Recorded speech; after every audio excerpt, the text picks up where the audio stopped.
is Creepy, a podcast dedicated to sharing the most famous, chilling, and disturbing creepypastas and urban legends in the world.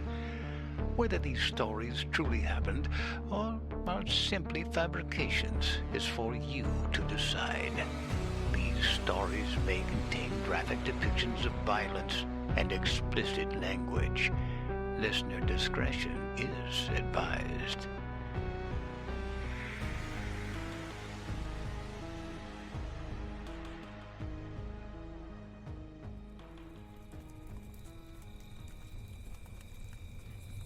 So, what did everyone do today? John, why don't we ever see you during the day? We could really use a hand with some of this camping stuff. Trust me, this takes a lot of behind-the-scenes work to pull off. What kind of work? We're just camping out here in the middle of nowhere. It's better if you don't know. Let's change the subject for no reason. Someone must have a story to tell. Rissa, got any camping stories? I'm from Chicago. This isn't exactly my favorite kind of trip. I'm just glad there are so many of us here. Especially after... Yay, story time! My friend and I went hiking, and I'm starting to think she never left those woods. Oh man, this is going to be the JamFranz. A what? Isn't that what the kids are saying? My friend Samantha and I were so excited to take a road trip together to go hiking somewhere further from home. We'd been talking about it since we graduated college a few years back, and finally, we found the time. Well, she always made the time. It was mainly me that had trouble balancing work with anything else. Looking back now, I wish I had spent more of this trip focusing on Sam, the scenery, and being present in the moment. I wish I had been a better friend. Sam was the most excited for our trip. The week before we left, she was texting me about restaurants in the area, stuff to do, and she made a Spotify playlist with both of our favorites so we could listen to 7 hours worth of an eclectic mix of classic rock, pop, black metal, and was even marking trailheads we might enjoy on her Google Maps app. I felt bad for putting the trip off for so long. We got to catch up, explore, try really cool food. We had a great trip. Up until our final hike. We're both in decent shape, and since we had the supplies and plenty of daylight, we decided we were going to try a longer, unpaved trail that went around this beautiful lake. It was the last hike of our trip, and we decided to take a more difficult, but less crowded trail. Initially, it was a wonderful hike. The water was such a surreal shade of blue, and the pine trees and rolling hills were breathtaking.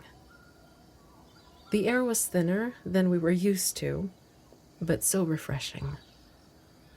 As we hiked around one bend, I almost ran right into Sam's back. I had been falling behind, focusing on placing my feet in exactly the right locations in the soft dirt so I didn't go sliding down 20 feet to the shore. Sam stood frozen, and there was a deer in front of her blocking the trail. As I approached with my backpack jingling and breathing heavily, the deer stood for just another moment, tilting its head sideways at me before darting right back into the pine trees. She looked back at me, her face tight. "Did you see that?" "The deer? Yeah," I told her. "It was pretty magical." She gave a little laugh as she started up again so we could both move on to the section of the trail that had sturdier footing. "No, I mean, something was wrong with that deer. It was way too comfortable around me. And I don't know if you could see or hear it, but it was drooling and making these weird sounds." We continued on in silence after that, and we focused on our footing and the scenery. stopping every so often to take pictures. One time, when we were stopped, we heard rustling to the right, just a little higher up on the hill. I got the bear spray out and held onto it. Whatever it was, it seemed to be walking parallel to us, almost matching our pace. It sounded big, too. Eventually, the hiking trail rose up to meet the higher part of the hill, and I couldn't help but sigh in relief. I'd been so worried that I'd roll my ankle and tumble down the mountain, so it was good to have more room so I wasn't walking right on the edge. Back in college, I'd sprained my ankle badly, but couldn't afford to see a doctor. It healed a little oddly, and since then my left ankle has been kind of iffy. After a while, I needed to sit for a moment. Walking uphill for an hour in addition to the 6,500-foot elevation, I was struggling. And maybe I'm also a bit more out of shape than I had been willing to admit to. Sam sat with me for a moment, but then saw some wildflowers about 10 feet into the woods, and then left to go take a quick picture. With her gone, I felt a sudden chill, like something was watching me. "Sam?" I called out to her nervously as the rustling grew louder, and I gripped my container of bear spray really tight. And then it stepped out of the woods, and it was just a deer. Or more specifically, it was the deer. The same one that Sam had seen. Now that she'd pointed it out, I could see what she was talking about. The deer had no issues approaching me. It was scrawny, it walked really slowly, but like it had a bit too much to drink. And it was definitely drooling. Ugh. I jumped up and waved my arms at it. I'm like, "Go away! Go away!" I knew it was probably sick and the poor thing was confused and probably suffering, but it creeped me the hell out. It cocked its head and seemed to be studying me, looking me up and down. It approached me and made some sort of gasping sound. It was opening and closing its mouth in a way which deeply unsettled me for some reason. "Sam?" She came running towards me from the woods, and when I turned back, it was gone. "Are you okay? What happened?" "The creepy deer was back. I know it sounds silly, but I think it's been following us." I told her how it had been behaving. "Do you think it's rabid?" "Poor baby," she said sympathetically. "Possibly, or I wonder if it has CWD. Either way, we should probably let the park rangers know, just in case." We decided we'd stick together, but after a few miles, she ended up ahead of me again. She tends to inch forward to get pictures, whereas I tend to walk past sites, and then have regrets and double back to take pictures. I'd walked back a little bit and was sitting down, angling my phone really weirdly to try and fit the scene in front of me in the frame, when I heard Sam's voice. But I couldn't make out what she was saying. "Hey, I'll be right there," I said, my voice raised slightly, assuming she was talking to me. Then she screamed. "Sam!" I stood up and tried to walk as quickly and carefully as possible. Her screaming changed from fear to agony, and it sounded like she was sobbing. I wasn't sure what happened, but I could tell she was scared and likely hurt. I suddenly realized I was still holding on to our only canister of bear spray. And then, against my better judgment, I started running as fast as I could, and for a while I was making good time. But then, my left foot landed in a soft patch of dirt at the end of the trail. My ankle rolled, and I was falling. I don't remember hitting the ground, but I remember opening my eyes, flat on my back about 15 feet below where I'd been standing. It was also dark outside. We'd started hiking at least 6 to 7 hours before sunset. I tried to stand, but it was a struggle. I was confused, disoriented, and trying to get up was taking all of my energy and focus. I had this deep feeling of dread that I couldn't explain. I started moving slowly upwards on my hands and knees, and I tried to recall what had happened leading up to my fall. Sam sounded hurt. She was screaming.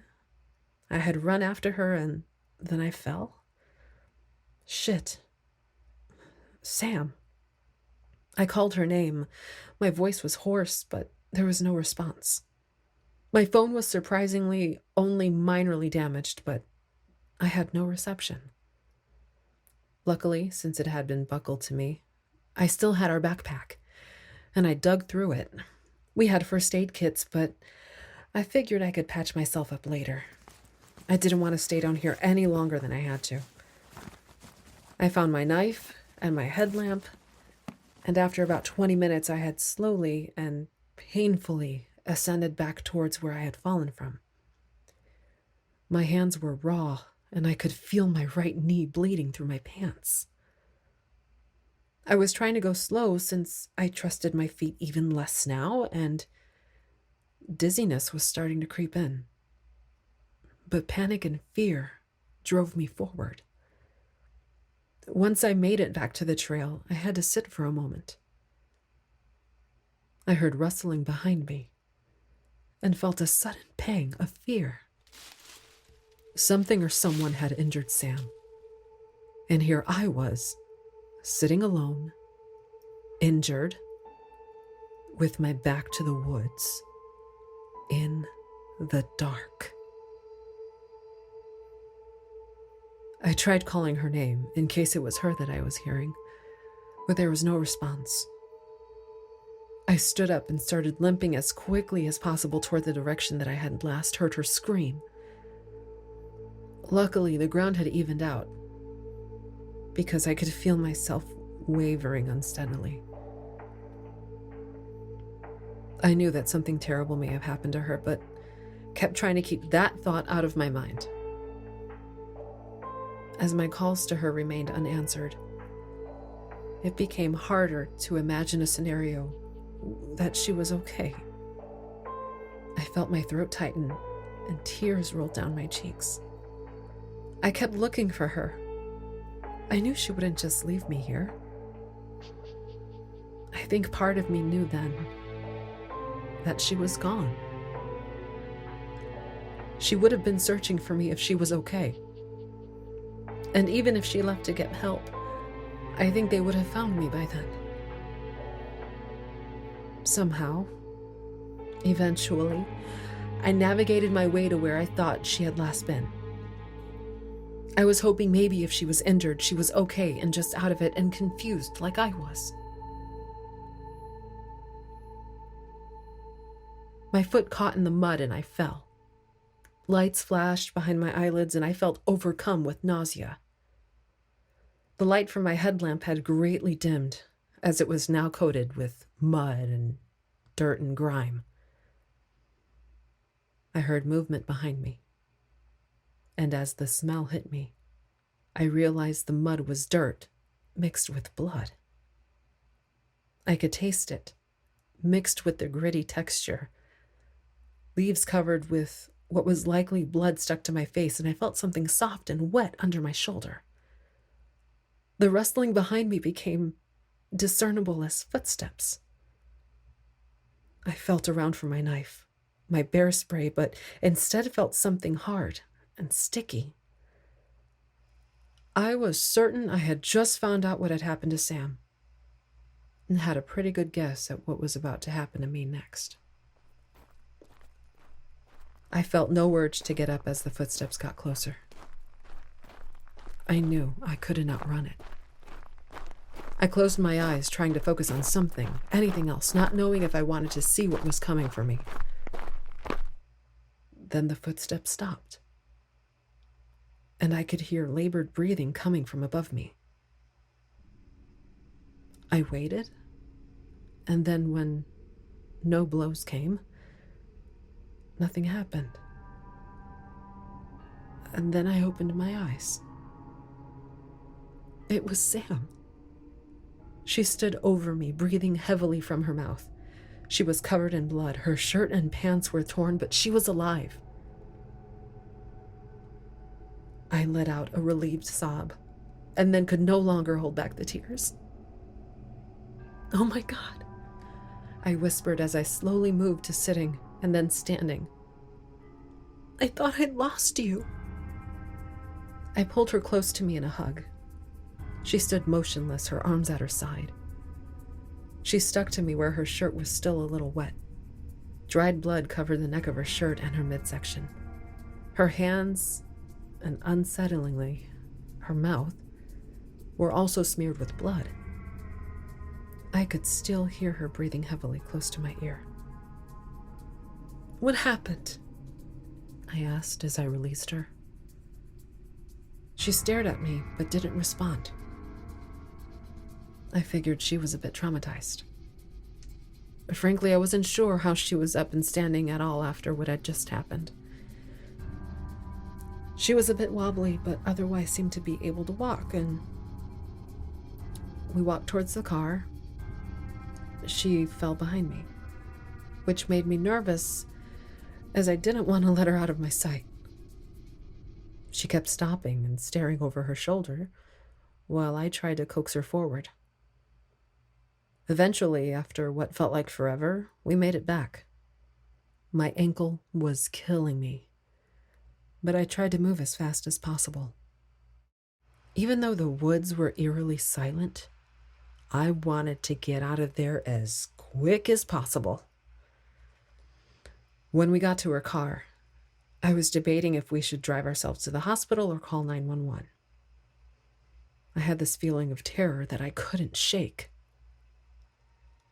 I pictured us making it all the way here to the car and then something breaking the windows, attacking us. When we got to her car, I was debating if we should drive ourselves to the hospital or call 911. I had this unshakable feeling of terror. I pictured us making it all the way here to the car, and then something breaking the windows, attacking us. So I decided we needed to leave now. "Do you have your keys? Do you think you can drive?" I asked. She had an old Jeep pickup and was very sensitive about other people driving her baby. Plus, I wasn't sure I could drive us with my ankle as it was. She said nothing and cocked her head at me. "I know, we look like we've been mauled by a bear." I caught myself and winced, feeling suddenly insensitive. She clearly had been attacked by something or someone. When she said nothing, displayed no emotion or reaction, I cautiously continued. "But I have a bad feeling. I think we need to leave. Like right now. I'd rather call for help when we're back on the main road, or just drive straight to the hospital." She remained motionless, staring back into the woods, and I wondered if she lost her keys in whatever struggle she had. Luckily, I had her spare with me. I unlocked the doors, and she continued to stand outside. I realized I would need to punish my ankle a little more because she was far too out of it to drive. I got in, but she remained motionless. "Sam, get in, please. Something is out here still. Please." She was licking her lips and staring back at me again. In the darkness, her blue eyes looked almost black. I limped back out of the seat and opened her door for her, and had to help guide her in. I buckled her in after she made no move to do so for herself.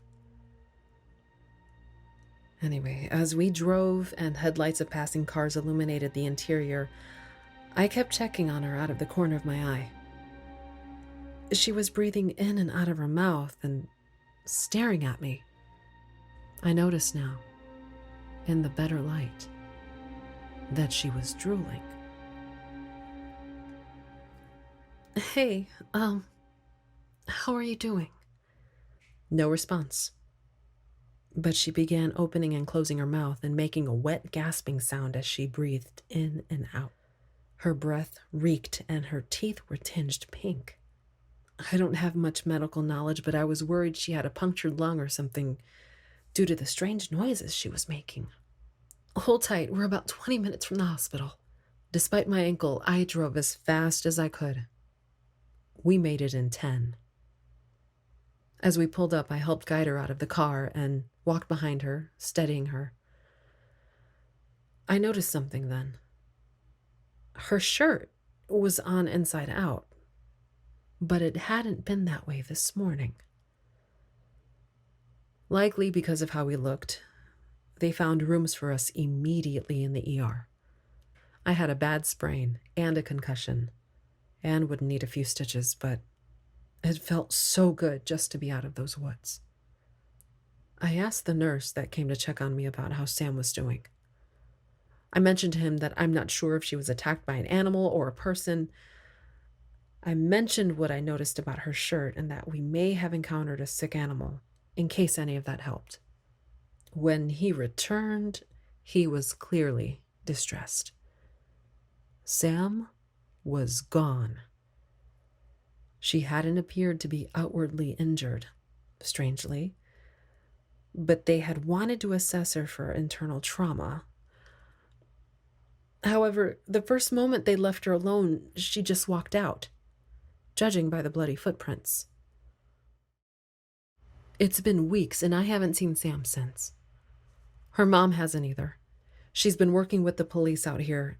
They think Sam has a head wound and is just confused and will turn up in town eventually.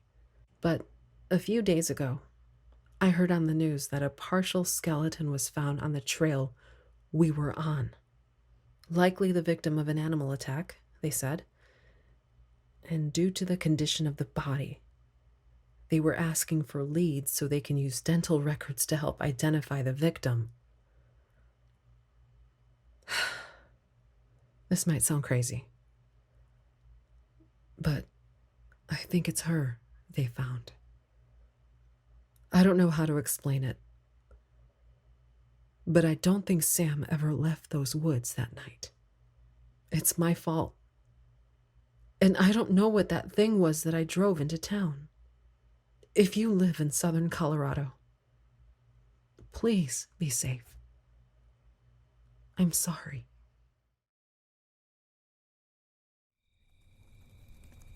Thanks for sharing that, Rissa. I'm sure she's fine. Were you listening to that story? John? Shh. Did you hear that? Early night it is. Anyone want to come back to my cabin? I brought Mad Libs. I can take care of the fire, Alicia. You can join the rest of them. No, I think I'll just head back to my shanty. Cabin. No, it isn't. Well, sweet dreams. No. John, you don't get it. I can't sleep when it rains. It's raining now. I can't sleep. It's hard for me to talk about this openly. No one ever believed me before. I don't know why any of you would now. I was young, fragile. I get that. Trauma can crack an adolescent brain to create fantastical excuses for things they weren't developed enough to understand. But I was 12, not stupid. I saw what happened. I know what happened. I need to get this off my chest. I just want someone to hear me out that doesn't instantly hand me a prescription. I grew up in East Texas, rain country. every bit as wet as West Texas is dry. Several popular fishing lakes, and the occasional town were all that broke up the crowded, looming pines that towered over us. Timber was a boon. Many fathers paid their mortgage and put food on the table, with the inevitable loan taken on their backs. Still, for as simple as they were, my family was quite capable. Hunters, lumberjacks, the occasional police officer or military vet. These were not soft people, and my Uncle Mick was one of the hardest. Not in his heart, of course. As cholesterol-laden as it was, the titan of a man was a softy at his core. Grizzled, scarred hands often pawed around mine, helping adjust a rifle sight, pulling a hook free from the gaping mouth of my first bass, desperately pointing between two numbers on a math homework question he likely understood less than I did. Mick dwarfed my father by a clean foot, the eldest brother in a family born into log trade. Years of timber work made for wide shoulders and corded legs. He built me a small writing desk for my 11th birthday in his carpentry shed. I adored it. Stars like the ones we would camp under sporadically hand-carved into the pine sides. I still have it, somewhere. I just can't look at it now. I cherish the sleepover memories. He had no kids himself, and after my aunt passed, he never remarried. He had a standing offer that I could come over any time and stay any night. Many s'mores were consumed on his back porch those days under the Texas stars. Just me, him, and Blue. You know every redneck has, or has had, a dog named Blue, right?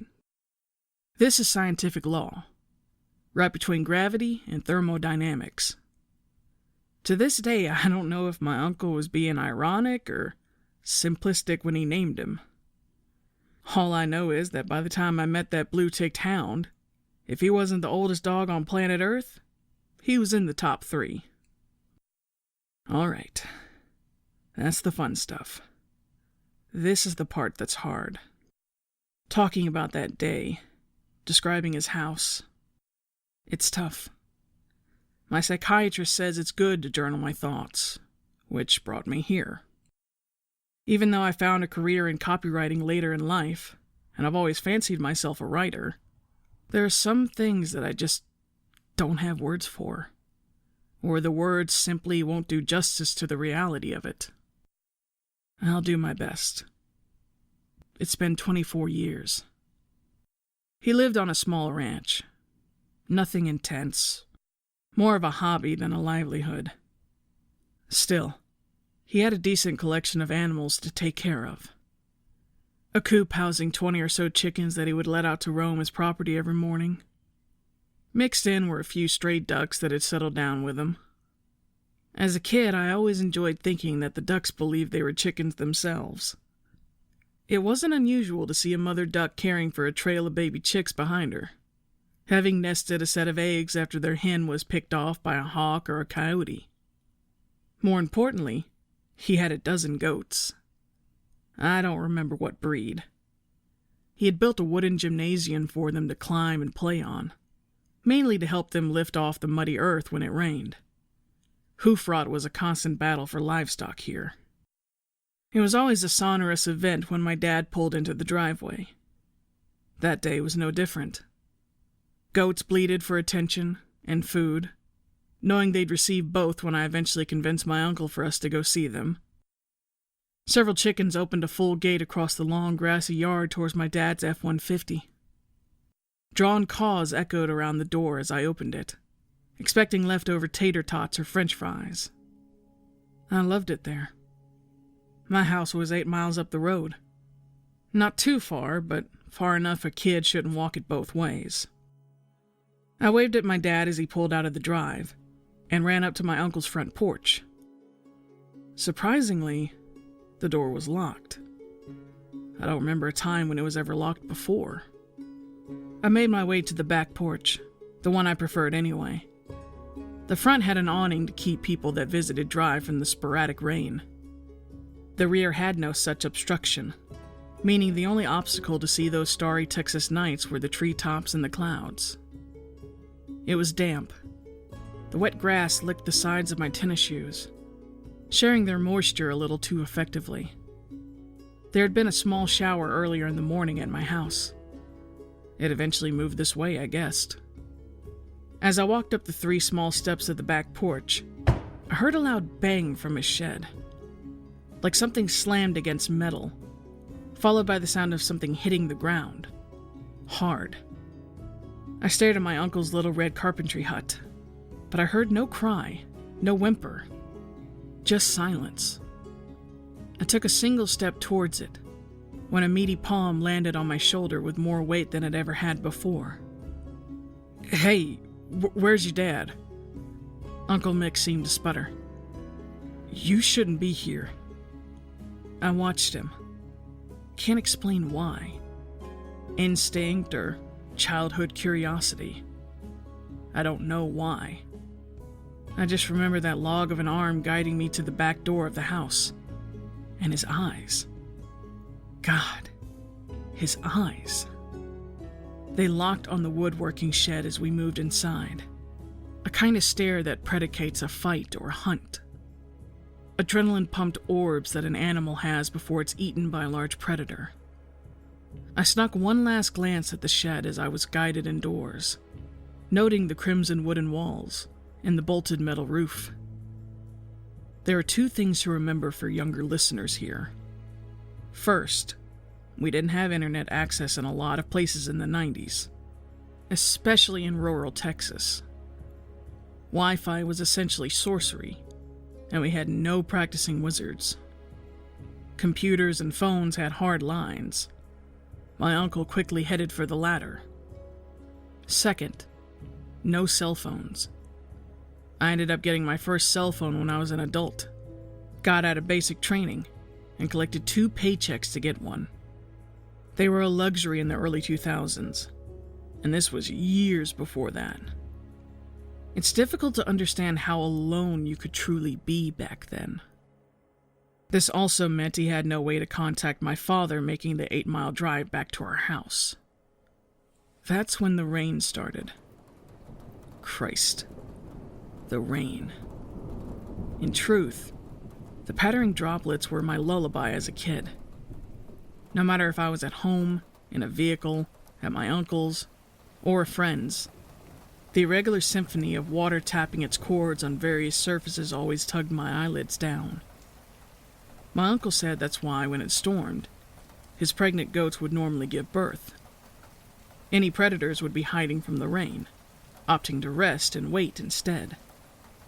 The bonus of covering the scent of blood that would guide a carnivore to freshly born offspring wasn't lost to me, even back then. There was safety in the rain, a part of the world's order, an unspoken treaty that all natural creatures understood and abided. I was naive. It was light at first. Uncle Mick's kitchen was attached to the back wall, and had a large double-pane window that took in most of his backyard. As the rain steadily grew, the chicken coop and goat stable slowly faded out of view, leaving the only real visuals in the downpour being a handful of tree trunks and the porch itself. Blue came up to me in the kitchen. His body trembled, so I reached down to pet him. He was damp, caught out in the rain from before, I'd guessed. His eyes looked eerily similar to my uncle's. I heard him speaking in the other room, I assumed with my mom. It was hurried and short, but I don't remember what was said. My child brain processed the meaning well enough. They needed to come get me. I wasn't mad or even upset, just confused. The rain got heavier. Do you remember being a child? Most of us don't, and normally remember specific or traumatic events if we do. It wasn't the visuals or sounds that haunt me. Not really. My psychiatrist says I can see images and hear sounds. But what I really remember is how they made me feel. She's right. I remember the sound. the screaming goats muffled by the now pounding rain. I remember the sight. A single white-furred hoofed leg landing flatly on the plywood porch. I remember the feeling of that shadow, standing half behind the furthest tree, obscured by rain and distance. I remember the feeling of it watching me. My uncle returned to the kitchen now, and he had a rifle. I was too young to know what kind. "Stay inside. Your pa will be back soon, and we have to leave," he said with a chilling flatness I'd never heard from him.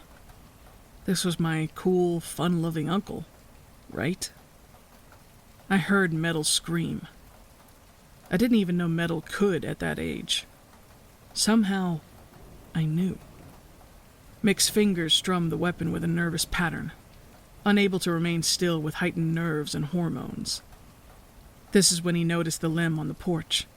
What little blood it had before washed away. His face steeled, but the nervousness remained in his eyes. "Stay here. Lock the door behind me," he said, without an attempt to smile or comfort me in any way. I nodded, like a child could protest. He pulled a long cap from somewhere I didn't see. John Deere. I assumed now it was to keep the rain out of his eyes to shoot, and he couldn't take an umbrella while using a rifle. He opened the door and stepped into the downpour defiantly. He didn't even take a coat. I've said for years that one thing humanity has never deserved are dogs. Whatever fate my uncle was going to face out there, he wasn't going alone. Blue faithfully passed through the frame as well. The truest, purest love a man will ever have is with his dog. Whatever happened now, as in all parts of their lives, the best friends would face it together. I slid the deadbolt on the back door and hurried to the window. I couldn't hear the goats anymore, if I'd heard them at all. The rain had grown harder somehow, loud enough that the pounding on the roof sounded like being under 100 out-of-sync marching bands. The furthest trees, including the one with the shadow before, were no longer visible. I could barely see past the edge of the porch now. My uncle grabbed an axe from a stack of firewood. He stuck the handle into the back of his belt, until the metal head hung snugly on it. Drenched already, both hands on the rifle, he marched down the stairs towards the pens, Blue dutifully beside him. They were gone in moments. It's hard to explain how the next few minutes felt. I remember hearing my breathing, little more than shallow gasp. I remember seeing a shadow, I think dart somewhere to my right. I remember that feeling, being helpless, that ominous, overbearing pressure of a child's fear. The weirdest part of it all was the silence. Christ, the goddamn silence. The thunderless storm drilled straight down, lacking both electricity and wind. It was like being under a waterfall, noise crashing completely around me in every direction. But I'm telling you, there was silence. I felt anguish in that waiting, that desperate anticipation to hear something, anything, other than that god-awful rain. I ran to the landline, needed my mom, my dad, needed protection, needed safety, needed away from here. I felt guilty then, less so now. Like I was abandoning my uncle to his fate, as if I could do anything to help him. Silence. Again, in a cacophony of sound. It's the silence I remember the most. The silence of the animals outside. The silence of a loaded gun not firing. The silence in the phone receiver. The anticipation built in me more. I longed for a noise to pierce the quiet, desperate for it. Imagination is a boon for an artist. It's a nightmare to a frightened child. I still think I heard a gunshot then. At least I thought I did. I sprinted to the back window anyway, squinted into the downpour. I saw them. 2 shadows in the yard. One was clearly Uncle Mick, hunched slightly forward as one does in a fight. The axe bobbed in his right hand, but he held his left arm to his body. The other shadow loomed directly beyond him, facing towards the house, even more obscured by the rain. It looked like a man in a long cape that pinched up between the shoulders, combining at the base of an overly round head. And it was taller than my uncle. Uncle Mick was 6'6", my dad later told me. He was a linebacker in school, the largest player on the team. Only one of the other lumberjacks was able to meet him eye to eye. He was looking up at it. I remember hearing his yell, unsure if it was rage or pain or both. I remember seeing the axe rise. Remember those 4 massive shadows unfurling in the storm. Black tarps expanding out as a giant maw.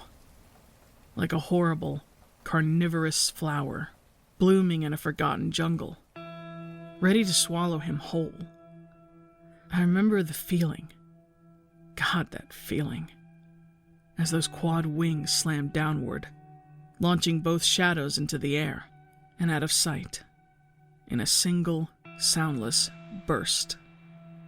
The feeling of disbelief, of shock, of dread. The feeling of my heart sinking to my feet. Then, the silence. I remember the silence. I shook so hard my head was physically rattling. Vision shakily scanned what distance they could make. He was gone. Just gone. It was like that for a long while. I don't know how long. I just shook and stared. Time and horror stretched reality in odd ways. Then I saw the shadow. I don't know how long it had been there, or how I missed it. I never saw it move. It was simply there, slightly to the left of the porch. I couldn't see its eyes, but it was staring at me. I could feel it. My breathing had slowed to a crawl, but it stopped completely when I noticed a second shadow behind it. Then the third. I ran to my uncle's room. I didn't know what else to do. I squeezed my frame underneath his bed, the irony even then not lost to me. A child hiding under the bed from monsters. I stayed there for so long. The rain never ceased. Didn't even let up a little in that time. It was a crushing, oppressive sensation that even those words do not do justice. Then, it finally happened. The silence broke with a new, growing sound. Sirens. Good guys were coming. Good guys with guns, and tanks and rocket launchers. I childishly hoped. Maybe Uncle Mick was still alive. Maybe they would get here in time to save him, too. I emerged from under the bed now, making my way over to the bedroom door. It stood open, leading into a long hall that saw directly down to the kitchen and out the rear window. I slowly slid one iris around the frame. I'll never forget.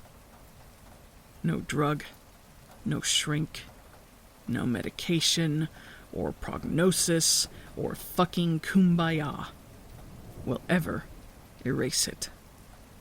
The giant standing in the window. Rain obscured its visage, still with frustrating ceaselessness. That round skull faced me, the shadow circling down to the neck, and then out to broad shoulders, then running down out of sight under the frame. I could see no details still, and even as the sirens grew louder, I grew more afraid. It moved slightly. Its right shoulder rose as the arm did the same. 3 long shapes appeared from beneath the window, each home to an exaggerated claw. The trio tapped a 3-note staccato against the glass, as his left hand rose now as well. I screamed then. Not as a child. Nothing so innocent. It was a bestial thing. Something I couldn't imitate now, even if I wanted to. Something I don't think any word can describe. They said I was screaming still when they found me, wedged between my uncle's nightstand and bed frame, curled in a weighty, nerve-laden ball. The last real memory I have isn't tangible. Not the shadowy, haunting visage, unreadable in the storm.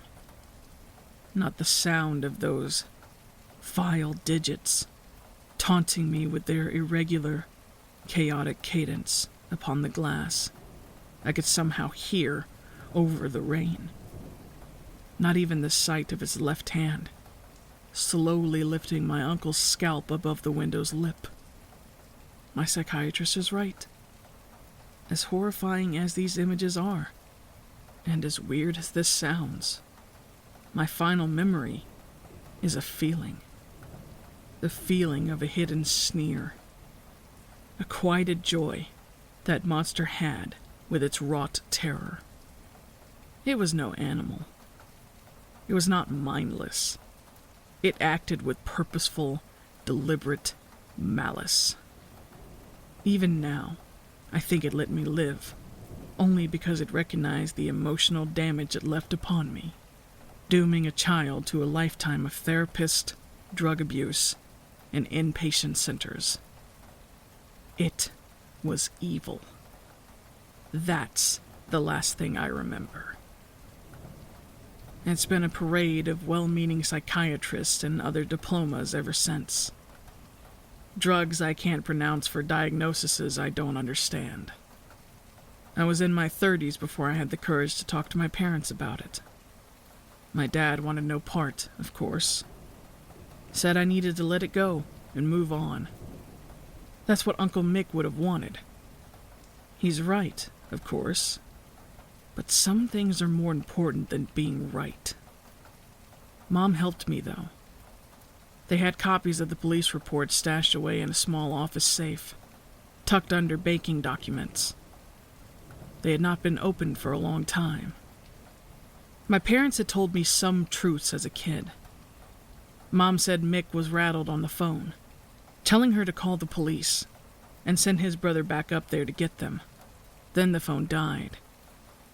The police said the downpour completely halted when they reached the driveway. Not that it died down in severity before eventually fading completely, the way rain normally does. The rain stopped. Just stopped.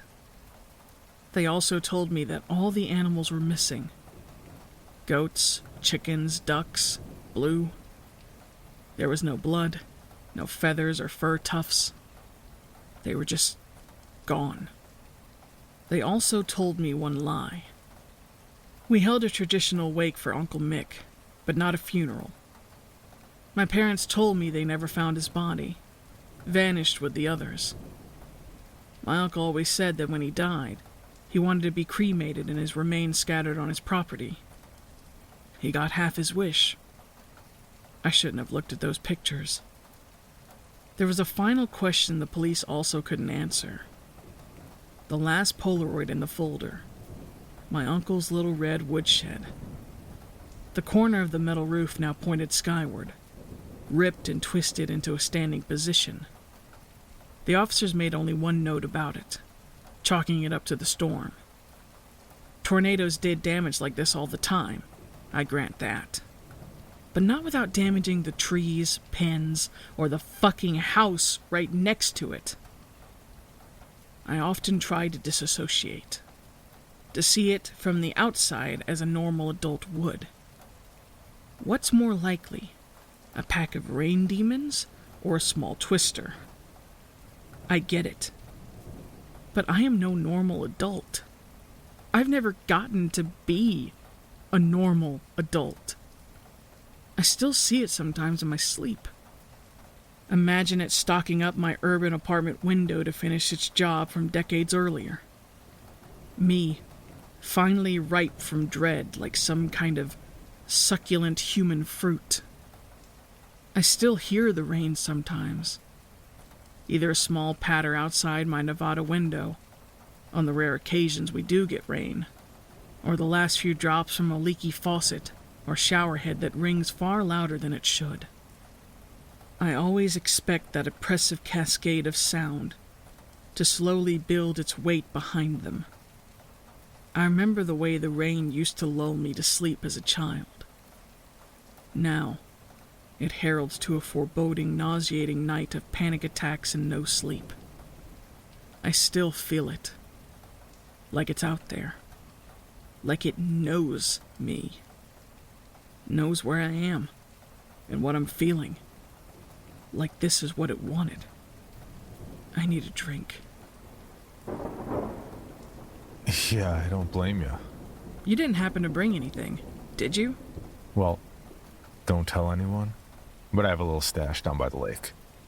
I was going to share earlier, but everyone seems pretty tightly wound after being thrown out of windowless white vans. Hey, what are you guys doing out here all alone? Mad Libs is actually starting to get a little crazy. Owen is down to his boxers. You're playing strip Mad Libs? No. I mean, how can I say no to that? But I think I'm going to need a drink. You two want to help me go get some party favors? Sure. Just be careful. It's dark out there, and down by the rocks gets pretty slippery. I wouldn't forgive myself if you fell and something happened to you.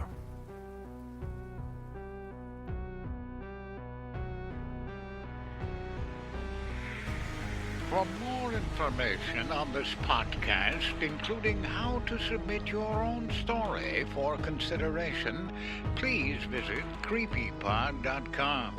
You can also follow us at CreepyPod on social media and YouTube. All stories told on this podcast are done so through Creative Commons share-alike licensing or with written consent from the authors. No portion of this podcast may be rebroadcast or otherwise distributed without the express written consent of the Creepy Podcast production team and the story's author.